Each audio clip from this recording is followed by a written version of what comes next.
हमने ये मांग करी थी कि आदिवासी को दलितों के बच्चे तो नहीं लौटा सकते, लेकिन ये जो जर्जर अवस्था में भवन पड़े हैं, जो ये तय कर रहे हैं कि आज तक सरकारें आई गई, वोट बैंक के लिए हमको इस्तेमाल किया गया, लेकिन आज भी हमारे भवनों को ठीक नहीं किया, हमारी शिक्षा व्यवस्था को ठीक नहीं किया, हमारे शौचालय को ठीक नहीं किया गया।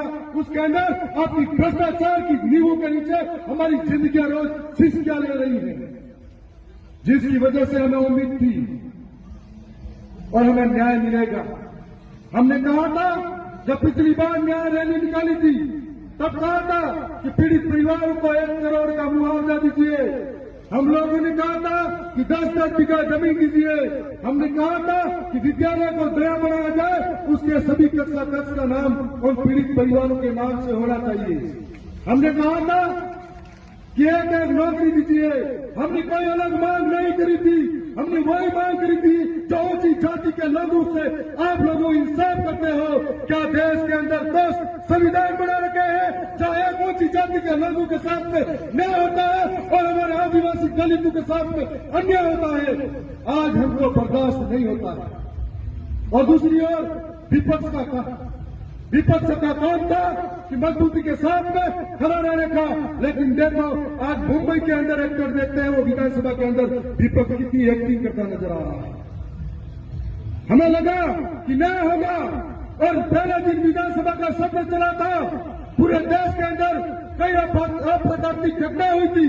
कोई उत्तराखंड के अंदर मारा गया था, कोई यूपी के अंदर मारा गया था, कोई प्लेन हादसे में मारा गया था। हमें उन सबको श्रद्धांजलि देनी थी, लेकिन ऐसी कैसी सरकार है, कितनी सरकार के सामने नफरत थी। इन आदिवासी को पहले दिन के सत्र में याद करना भी मंजूर नहीं था। तब हमारा कलेजा कांप रहा था कि आज जो गया है दुनिया में वो हमारा खून है।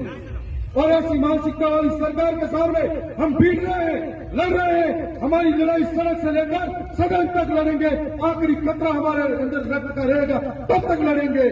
और इस लड़ाई के साथ में हमने कहा था कि झालावाड़ की घटना के बाद में ऐसी कोई अनहोनी घटना नहीं हो, इसलिए सरकार को तुरंत समाधान करना चाहिए, लेकिन नहीं हुआ। हमारे टीआईडी के मंत्री के अंदर गांव के अंदर एक स्कूल का गेट गिरने से फिर एक मासूम की मौत हुई, पीपलकोट के अंदर फिर 3 लोगों की मौत हुई। आखिर आरती रेट का आंकड़ा बढ़ता जा रहा है, कौन जान देगा? तब मैंने सरकार के सामने और मीडिया के सामने बैठी थी, उनके सामने कहा कि टीआईडी का पैसा करोड़ों का आता है, ये मंत्री धोती उठाकर इस गेट से निकले या उस गेट से निकले, तो उससे सवाल जरूर पूछना कि टीआईडी का पैसा कौन खा रहा है। आज